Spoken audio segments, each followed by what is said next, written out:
Uddhav Thackeray is back. आज गणतंत्र दिवस के मौके पर ऐतिहासिक शिवाजी पार्क में महाराष्ट्र के गवर्नर का स्वागत करते हुए उद्धव की तस्वीरों ने सियासत की दुनिया में हलचल मचा दी। नवंबर में रीढ़ की हड्डी का ऑपरेशन कराने के बाद से उद्धव मुख्यमंत्री के तौर पर घर से ही काम कर रहे थे। डॉक्टरों ने उन्हें आराम की सलाह दी थी, लेकिन मुख्यमंत्री की गैर मौजूदगी कुछ ही दिनों पहले से विपक्ष के हाथों का मुद्दा बन गई थी। तो सवाल कई उठ रहे थे, लेकिन अब जवाब मिल गया है। उद्धव पूरी तरीके से ठीक हैं, मुख्यमंत्री की जिम्मेदारी उठाने का काम भी कर रहे हैं और दिख भी रहा है।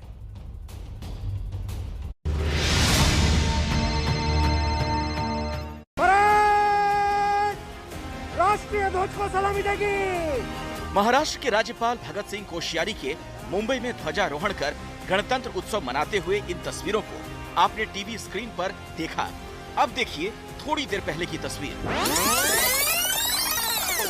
गणतंत्र दिवस के मौके पर राज्यपाल का स्वागत करते हुए मुख्यमंत्री उद्धव ठाकरे। उद्धव लंबे अंतराल के बाद किसी सार्वजनिक जगह पर दिखाई दिए, नहीं तो नवंबर महीने से अब तक उद्धव किसी बैठक में हिस्सा ले भी रहे थे तो ऑनलाइन। फिजिकली पहली बार इतने दिनों के बाद उद्धव का एक्शन में दिखना विपक्ष के कई सवालों का जवाब भी है। गणतंत्र दिवस के कार्यक्रम में शामिल होने से पहले उद्धव ठाकरे ने अपने सरकारी आवास वर्षा बंगले पर ध्वजारोहण किया और परिवार सहित तिरंगे को सलामी दी। इससे पहले तक मुख्यमंत्री ठाकरे का सार्वजनिक मंच पर नहीं दिखना चर्चा का विषय बना और इस पर खूब सियासत और ढेर सारी कयासबाजी भी हुई। आज महाराष्ट्र के मुख्यमंत्री पहली बार सार्वजनिक तौर पर सभी के सामने आ रहे हैं। ये आप देख सकते हैं, काले रंग की ये कार जिसमें मुख्यमंत्री हैं। और जब से उद्धव ठाकरे की तबीयत खराब हुई थी उसके बाद से ही वो घर में थे और ऑनलाइन मीटिंग्स अटेंड कर रहे थे, लेकिन आज मुख्यमंत्री जो है वो सार्वजनिक तौर पर सामने आ रहे हैं। तबीयत बेहतर है और आज सुबह उन्होंने वर्षा बंगले पर ध्वजारोहण किया, ध्वजवंदन किया और उसके बाद अब शिवाजी पार्क में कार्यक्रम में हिस्सा लेने के लिए पहुंचे हुए हैं। उद्धव ठाकरे की स्पाइन सर्जरी नवंबर महीने में हुई थी, जिसके बाद डॉक्टरों ने उन्हें आराम करने की सलाह दी थी। उद्धव ठाकरे दिसंबर महीने में विधानसभा के शीतकालीन सत्र में भी शामिल नहीं हुए थे। उद्धव कैबिनेट की अहम मीटिंग में ऑनलाइन जुड़ते थे। इसी वजह से विपक्ष ने कई बार मुख्यमंत्री को आराम करने और जिम्मेदारी किसी और को देने की बात कहकर सियासी भूचाल खड़ा कर दिया था।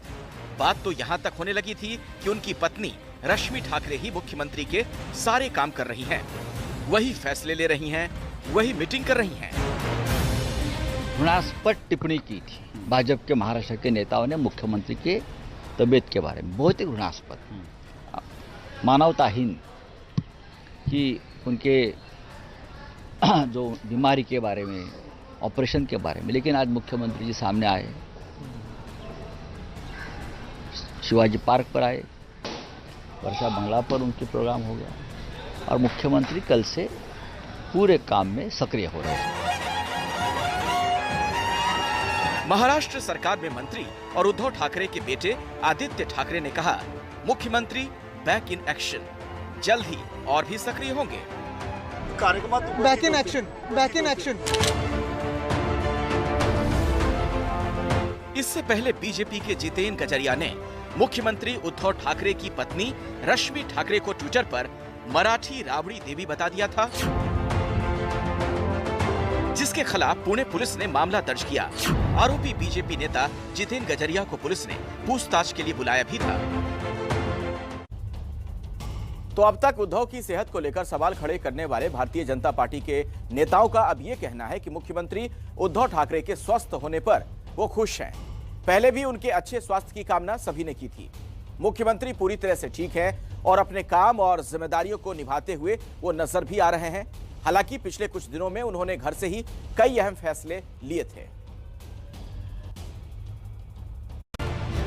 इससे पहले उद्धव ठाकरे ने बिना किसी के सामने आए तब हलचल मचा दी थी जब उन्होंने ऐलान किया था कि शिवसेना महाराष्ट्र के बाहर भी चुनाव लड़ेगी। पार्टी के दिवंगत प्रमुख बाल ठाकरे शिवसेना को एक राष्ट्रीय पार्टी के तौर पर देखना चाहते थे, लेकिन उनका ये ख्वाब कभी पूरा हो न सका। 86 साल की उम्र में बाला साहब ठाकरे के निधन से पहले उनका एक सपना तो पूरा हो गया था कि महाराष्ट्र के विधान भवन में भगवा लहराए। 1995 में उनकी पार्टी बीजेपी के साथ मिलकर पहली बार सत्ता में आ गई। पार्टी के विस्तार के लिए एक व्यापक मुद्दे की जरूरत थी, जो शिवसेना को कट्टर हिंदुत्ववाद के रूप में मिल गया। हिंदुत्ववाद अपनाने के बाद बाला साहब को उम्मीद थी कि पार्टी महाराष्ट्र के बाहर भी अपने पैर पसारेगी और एक राष्ट्रीय पार्टी की शक्ल ले लेगी, लेकिन ऐसा हो न सका। ये कोई पहली बार नहीं है कि शिवसेना ने महाराष्ट्र के बाहर पैर पसारने की कोशिश की हो। शिवसेना के दिवंगत प्रमुख बाल ठाकरे का यह ख्वाब था कि शिवसेना एक राष्ट्रीय पार्टी बने, लेकिन उनका यह ख्वाब कभी पूरा न हो सका। आखिर शिवसेना महाराष्ट्र के बाहर क्यों नहीं पनप सकी? इसकी कहानी बड़ी ही दिलचस्प है। दरअसल 61 साल के मुख्यमंत्री उद्धव ठाकरे काफी वक्त से अपनी गर्दन के दर्द से जूझ रहे थे। दर्द बढ़ने पर डॉक्टरों की सलाह पर 10 नवंबर को उन्हें अस्पताल में भर्ती करवाया गया, जिसके बाद 2 दिन बाद 12 नवंबर को उनकी सर्वाइकल की सर्जरी हुई। डॉक्टरों ने उन्हें आराम करने की सलाह दी थी। इतना ही नहीं, कार और फ्लाइट से ट्रेवल करने के लिए भी मना किया गया था। इन वजहों से उद्धव मुख्यमंत्री पद जैसी अहम जिम्मेदारी आसानी से नहीं निभा पा रहे थे। हालांकि वो ऑनलाइन मौजूद थे। अब चूंकि महाराष्ट्र में गठबंधन की सरकार है, तो विपक्ष को बीमारी में भी राजनीति देखने की बीमारी से कौन रोक सकता है। उद्धव ने अपनी अस्वस्थता को लेकर बिना कोई बयान दिए ये दिखा दिया कि वो फिट हैं। अब बात करते हैं गणतंत्र दिवस के मौके पर मुंबई की महिलाओं को सुरक्षित करने वाली एक सौगात की, जो उद्धव ने आज ही दी है।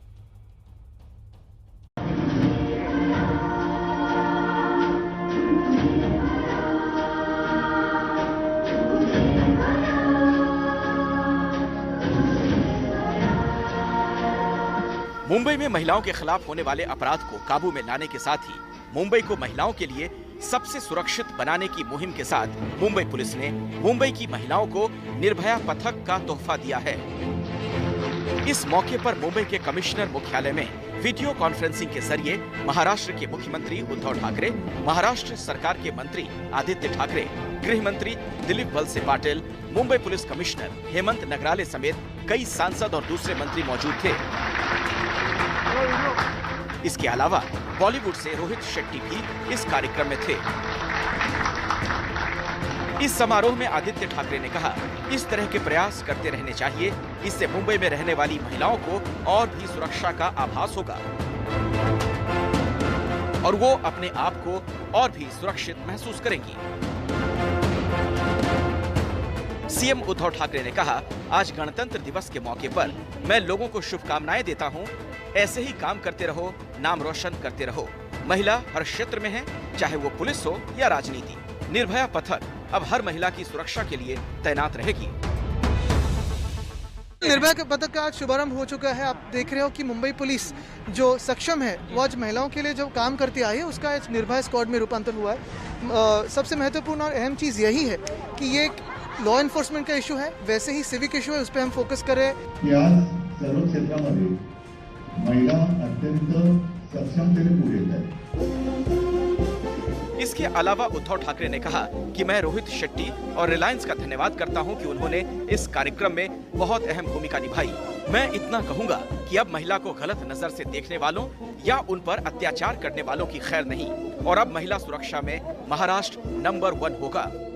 हमारा देश आजाद है तो महिला भी वैसे ही घूमनी चाहिए, बिना डर निर्भय घूमनी चाहिए, और भयमुक्त देश बनाने के लिए, भयमुक्त महाराष्ट्र बनाने के लिए एक अहम कदम है।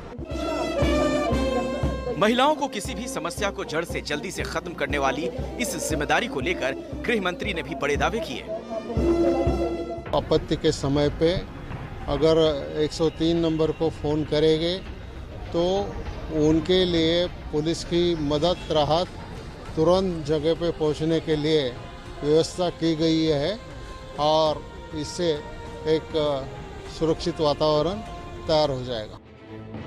निर्भया पथक में एक महिला अधिकारी और 2 महिला कांस्टेबल और 2 पुरुष कांस्टेबल होंगे, जो एक टीम के तौर पर काम करेंगे। इन लोगों की खास ट्रेनिंग हैदराबाद में हुई है, जहां उन्हें स्पेशल ट्रेनिंग दी गई। साथ ही मनोचिकित्सक से भी ट्रेनिंग मिली है कि कैसे ऐसे हालात में पीड़िता के साथ व्यवहार करना चाहिए। रिलायंस की तरफ से इस कोशिश को 100 आईफोन दिए गए हैं, जिसमें 3 साल तक इंटरनेट भी दी गई है। ये फोन मदद करने वालों के पास होगा, जिससे वो पीड़िता से संपर्क में रहेंगी। इसके अलावा इसका एक गाना बनाया गया है, जिसे रोहित शेट्टी ने बनाया, और इस गाने में जो वॉइस ओवर किया गया वो बॉलीवुड के महानायक अमिताभ बच्चन का है। तो नारी शक्ति कहलाती है।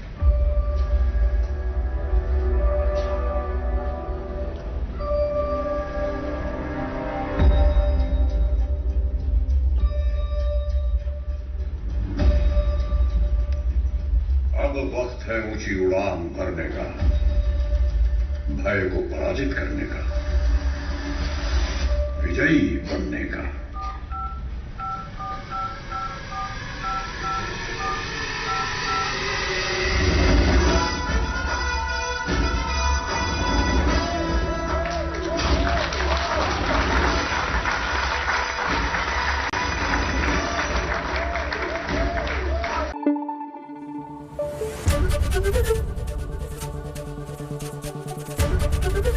एबीपी न्यूज आपको रखे आगे।